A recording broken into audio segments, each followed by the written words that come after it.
One of the main topics that we have not yet addressed here on the channel is that of Ferrari's rear suspension, because it is the main culprit of the Reds' difficulties on the track. And be careful, it's a very important topic, because Ferrari does not want to wave the white flag for this season. Why will this suspension be reused in 2026? So in today's video, we are going to analyze all the technical details of the suspension. When will the new modification on Ferrari's rear suspension arrive? Let's also look at Vasseur's statements. What does Marginet say about Ferrari's updates and the new bottom? And finally, we need to talk about the modifications made by Mercedes, the Red Bull updates, and also the Fédération Internationale de l'Automobile elections. Who will be the new president of the federation? Before we start, please leave a supportive like, and I sincerely thank you for all the messages you write to me in every video. And now let's get started right away. Ferrari is in the trenches despite the beatings and a season that started off on the wrong foot. The prancing horse does not raise the white flag, on the contrary, it doubles down. Because 2026 is approaching, but there's still face to save in this disastrous 2025 foe. And one of the hottest points concerns the rear suspension of the Scuderia Ferrari 25, which has become one of the main culprits of the difficulties on the track. But let's start with a key fact. The Scuderia Ferrari 25 was born with a bold technical philosophy, and Project 677 was supposed to be the turning point. Instead, when all is said and done, it never really had the potential to win. At Monte Carlo, Ferrari came very close to victory. For the rest, Ferrari has always been chasing, and among the most evident problems is precisely that rear suspension. Push Road, that on paper was supposed to offer advantages, in reality exposed the limits of a project that was never fully optimized. The principle of the push rod is simple. It's a compression scheme theoretically softer than the pull rod. But it's not the geometry that makes the difference, it's the arrangement of the arms, the way the mechanics work during acceleration and load changes. In acceleration, the SFD5 has good traction squat, but as soon as you get on the straight or increase the pace, the rear end moves too much and loses stability. And with a base that doesn't generate enough load, the balance goes into crisis. The result? A car that's difficult to adjust, that doesn't work well in its optimal range, especially at high speeds. The floor can't stay close enough to the asphalt to generate the expected aerodynamic load, and every adjustment, every setup, every step forward becomes a compromise. But let's make a small comparison with Mercedes, which introduced its new rear suspension scheme already at Imola 2 months ago. And although the final result was not exhilarating because Russell started 3rd and finished 7th, the Brackley team did what Ferrari has not yet done. Test, collect data, correct and adapt. They paused the update after Imola, they reviewed it, they proposed it again in Canada with more certainty, and now they are waiting for Austria for the final check. Ferrari, on the other hand, is still in the pits. The technicians led at the OXR are working on the new suspension, but according to Sky, it won't be ready for Silverstone, maybe for Spa. Which means that the Red will arrive at the 13th round of the World Championship, still with a car that can't exploit the design potential. At this point, the question is inevitable because Mercedes managed to bring the new suspension to the 7th Grand Prix, while Ferrari has to wait for the 13th. Is there slowness, caution, or confusion? The problem is not so much the production, that can be done quickly, but the design, and also the understanding of the problem and the definition of a solution. Ferrari took weeks to understand what was not working in the Scuderia Ferrari 25 before even deciding how to intervene. And while analyzing, time was passing. The risk that the new component arrives late, especially without the necessary time to really adapt it to the single-seater. Mercedes teaches us that a period of technical running in and data collection is needed, and Ferrari, in this time, might not have it anymore. Then there's another consideration to be made. Does it really make sense to spend so many resources on a project that won't win anything in 2025? Red Bull has already stated that after Silverstone, it will only think about 2026. McLaren is doing it. Aston Martin has already corrected the MR25 and is in transition mode. Ferrari, on the other hand, continues to pursue mechanical solutions, corrective measures, aerodynamics, and partial adaptations. But every update, like the one planned for Spielberg, takes time to be understood and optimized. The operating window needs to be redefined, the aerodynamic map must be recalibrated, the data needs to be read and interpreted. And in the meantime, the World Championship runs away. The uncomfortable truth is that every energy spent on the Scuderia Ferrari 25 is energy taken away from 2026. And if we don't start thinking strategically, the risk is to be unprepared for the next technical revolution as well. But on the other hand, giving up today would also mean abandoning that minimal technical credibility that remains. We need answers immediately. Spielberg's new fund will be an initial test, but if clear signals do not arrive in the next 2 races, Ferrari risks sailing aimlessly until Abu Dhabi, with a car that no one really understands and with 2026 approaching too quickly. So all eyes are on Austria because this time excuses will no longer be enough. And the most important update of the Scuderia Ferrari 25, namely the rear suspension, has been moved from Silverstone to Spa. In fact, in early May came the announcement of Ferrari's new rear suspension, which was under development to improve the Scuderia Ferrari 25. In terms of performance and traction, then at Imola, we had confirmation that this new suspension was to arrive at Silverstone for the British Grand Prix. Because the suspension had passed the dynamic test and was about to be tested in the wind tunnel. But what happened next? The rear suspension will be postponed because priority has been given to Ferrari's new bottom. So first the aerodynamic part and then the mechanical part, even though theoretically it would be better to introduce the opposite.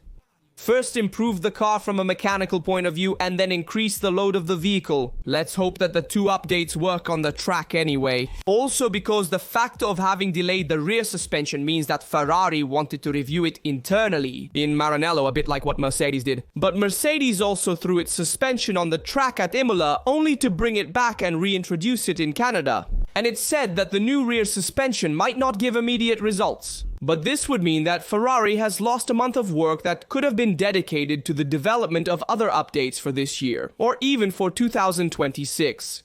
But let's also hear the words of Marc Genet. He stated, "We will have some technical news on Ferrari and Austria, but I won't go into details. We will certainly talk about it during the weekend." And then the braking comes immediately. That won't be the key because sometimes it's more important to optimize what you already have. A message that almost sounds like a warning not to get your hopes up too much. The updates are there, but they are not a magic wand. Ferrari is not bringing a revolutionary package to the track, but a small step forward that needs to be managed well. Otherwise, it will just become another variable in an already chaotic season. And Genie also added the Red Bull Ring is a track with very fast turns, except for 2. McLaren is the favorite, but I expect the top 4 teams to be very close. Everything will be decided on the details. And, as Vasseur also said, it takes little to miss the podium train. If something doesn't work even just at the level of setup, tire temperatures, you immediately slip out of the top 3. Austria does not forgive, and it also added, "I wouldn't bet money on Verstappen as champion, I consider him an outsider." And those are strong words, especially because they are not said by just any fan, but by a Ferrari man who knows the paddock well. The reason is that he had some exceptional weekends, but his car is not as consistent as the McLaren. In short, Red Bull is in trouble, and in the chaos of this season, even Max can make mistakes. Surely this first update from Ferrari is a small step in the right direction, we hope so. It's not a complete overhaul, especially since we're talking about an aerodynamic update and not a mechanical one. The mechanical one will arrive at Spa. And yes, it's true that Verstappen is an outsider because of the car, because the Red Bull is not as competitive as the McLaren. But no, you can never underestimate a champion like Max because he always manages to get more out of the car than it offers. But let's talk about the aerodynamic update of the new bottom in Austria in more detail. It's the second evolutionary step after what we saw in Bahrain, and it's designed to solve some specific limitations. First and foremost, the problem of lift and coast, which has now become a constant in the Ferrari season. In fact, at Maranello, they have worked on a more refined setup, trying to balance mechanics, aerodynamics, and tire management for Austria. And what really changes with this new bottom? The bottom of the Ferrari is revised in some key areas, particularly in the area of the cutting edge and in the desensitization of the aerodynamic load. For those who don't chew these terms, the goal is to increase the consistency of the airflow under the car, improving the stability of the load in all conditions, even in critical moments like roll, pitch, and yaw. The Scuderia Ferrari 25 has always suffered from a lower load compared to Red Bull and McLaren. This update is meant to expand the operational window of the car. In short, don't expect miracles, but if it works, Ferrari could start pushing again in the fast stretches without having to sacrifice too much mechanical balance. However, there is a problem that Ferrari can no longer ignore, namely the mandatory lift and cost. In the recent races, the Scuderia Ferrari 25 has often been forced to slow down on the straight to manage the temperatures of the brakes and the power unit. In Canada, it was evident that Hamilton and Leclerc had to ease off to avoid overheating. But it's not just a matter of brakes. The real issue is the bottom, or rather the skid block, the lower part that rubs on the asphalt. And it has to stay within certain regulatory limits. In China, let's remember the Ferrari number 44 was disqualified for this very reason. The team now adopts the lift and coast also to limit the wear in that area, but it's a patch, not a solution. That's why, even if it's not visible to the naked eye, the updates brought to Austria will also serve to reduce this dependence on the lift and coast. Finally, allowing the drivers to make more use of the car in the race, especially in the long run. But how much can this update affect? If the modification works, Ferrari could redefine, at least partially, its operating window, finding greater consistency between qualifying and the race. But if the data does not confirm the dissimulations, then it will just be another wasted update. And meanwhile, there remains the big question mark without the new rear suspension expected later. How much can the Scuderia Ferrari 25 really change? And there's another aspect to consider. That Dino Beganovic will drive for Ferrari in free practice, and will race in place of Leclerc, who will have one less session. To adapt to Ferrari's new bottom, which will probably already be tested by Hamilton in free practice, who is also the one who suffers most from the rear load and the missing traction on the rear wheels. So it makes sense to let Hamilton try it for a longer time, but I also don't understand. When you introduce your first major update package for Ferrari, you debut a rookie in free practice, In my opinion, this makes little sense. From a logical point of view, you should have both drivers fully focused in the 3 free practice sessions to verify the effectiveness of this new bottom. And also watch out for the weather, because if there might be more unpredictable weather which is to be expected in Spielberg, it could also be a double-edged sword for Ferrari. Certainly, as Vassar himself also said, a perfect Ferrari is needed in Austria. To test the new bottom, try to optimize it in anticipation of the race as well and adapt it to the setup that will be used in Spielberg. Also because, let's suppose that the new bottom does not give the expected results to Ferrari. Well, in this case, the rear suspension will also be postponed. And it's a continuous delay. Yes, Ferrari is not in line with the other teams in the update program. If there were to be a further delay, it would be a very serious matter and would definitively compromise this season. But let's also talk about Mercedes, which will retest the rear suspension in Austria. In fact, in Montreal, the Brackley team finally found an effective technical window, especially on tracks that enhance traction and speed. The Red Bull Ring, with its straights and its technical ups and downs, is one of those tracks that can really highlight the progress of the V16. However, watch out, the real turning point could be the rear suspension itself. The new scheme introduced in the past races, combined with the revisited bottom, is bearing its fruits. In Austria, where the traction phase is crucial, this update could make a real difference. The first part of the circuit is dominated by 3 long straights interspersed with slow corners, where mechanical traction and rear stability become crucial. And it's exactly the type of conditions where Mercedes now excels, but it's in the second half of the lap where the real game is played. The medium speed corners from 6 to 10 require stable and predictable aerodynamic load. And here comes into play the work on the floor and on the rear suspension. The suspension setup of the V16 in Austria will be softer than usual at the rear, because to achieve greater permissiveness when exiting a curve, improve the slip angle and maintain traction without compromising too much stability. In practice, a slight additional roll that allows the car to better discharge power to the ground in the most critical sections. So turn 1, turn 3 and turn 4 without destroying the tires. In short, Mercedes, after Montreal, wants to confirm itself in Austria. A track that is very different in places, there are more traction points, but at the same time, it's a track divided in half. In the first and partly the second sector, traction and the exit of the turn matter a lot. While in the third sector, there are many fast turns where it's important to have a stable lateral load. But let's also look at the situation. At Red Bull's home, the standings are clear. 43 points separate Max Verstappen from Oscar Piastri. Too many to be comfortable, but few enough to still believe. And the RB21 will make a real leap forward starting this weekend. Helmut Marko doesn't deny it, the car is good but too much. Unstable, it works. Only on tracks that perfectly suit its characteristics. But a temperature fluctuation or an off-center setup and we lose 3/10. It happened in Barcelona, where the penalty grounded Verstappen. It also happened in Canada, where Max limited the damage but without fighting for the victory.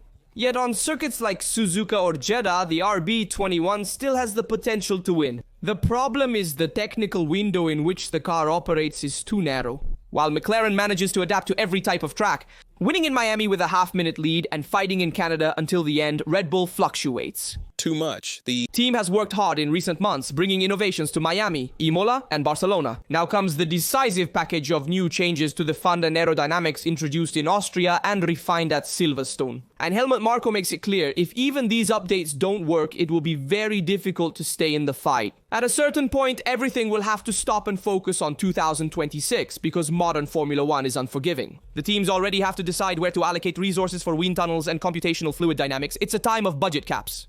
Every development is a strategic choice. Helmut Marko is clear, it's not impossible to recover those 3/10 on McLaren, but it needs to be done now, otherwise it will be too late. Vesta just won 5 times at the Red Bull Ring. It's his home, it's the team's home. He likes this track here. Red Bull plays at home. If the package works, everything can be reopened. But if the gap remains unchanged, even at Spielberg and Silverstone, the World Championship could already be marked in favor of McLaren. and be careful that in qualifying last year, the power units reached 70% of maximum usage during the qualifying lap, so a 100% power unit will be needed in Austria. Also because we know it's 700 meters above sea level, and so the air is a bit thinner, so larger air intakes on the engine hood area will be needed, and those with power units are a bit more in difficulty. I'm thinking, for example, of Mercedes, which has had problems in the last few races. It might struggle in Austria for this reason and not deliver 100% power for the entire duration of the race. On this, Red Bull is more favored because it has never had problems with its power unit so far, so it will be able to push it to the maximum on its home track. But let's also talk about the priorities that are given on the track. Finally, the Fédération Internationale de l'Automobile publishes an internal document. The Fédération Internationale de l'Automobile, for the first time in modern history, has decided to make public the official guidelines that the commissioners use to assign penalties. Yes, those very rules that until yesterday were secret. Two fundamental documents, the penalty guidelines and the driving standards guidelines. Until today, only the commissioners had them. From today, the fans, the teams, and the journalists can also consult them. And this, like it or not, is a huge step towards transparency. In a nutshell, the real operating manual of the commissioners is made public. Inside, there are more than 100 infractions listed, with the suggested penalties, license points, and the margin of discretion. But it's not just a list, it's a document that helps explain why sometimes a maneuver is punished and others are not. Inside, there are the criteria for judging overtakes, re-entries on track, aggressive braking, behavior under safety car, track limits, and the technical reference that the stewards use to make decisions. And this is important, because now all the fans and media have the tools to truly understand what is happening. The president of the Fédération Internationale de l'Automobile, Mohamed Ben Sulayem, stated the stewards do a very complicated job. They receive excessive criticism. That's why we decided to publish the documents that will help them in their decisions. And yes, this time we can say that Ben Sulayem hit the mark. But be careful, these documents do not have legal value. They are not regulations, but they are a compass. They give direction. And now we can understand if a driver takes a 5-10 second penalty, if this decision was within the expected range. These are the criteria that the commissioners use to judge everything that happens on the track. And the guidelines are a help along with the regulations. Making them public is a very important move by the federation in the right direction, I dare say. And it's not a coincidence that it happens. Coinciding with the end of Ben Sulayem's term. We know that Carlos Sainz Sr. has withdrawn his candidacy and therefore will not run for the presidency of the Fédération Internationale de l'Automobile. And Ben Sulayem, with this move, with the announcement of V10 engines in the future and other statements that cater to the fans. He certainly does this in an attempt to be re-elected as the president of the federation with all his strengths and weaknesses. Let me know in the comments your opinion on all the topics we covered in the video. As always, I remind you to leave a like, subscribe, and turn on notifications, so you don't miss any videos here on the channel. Here from Rastro Tuto, we'll see you in the next video.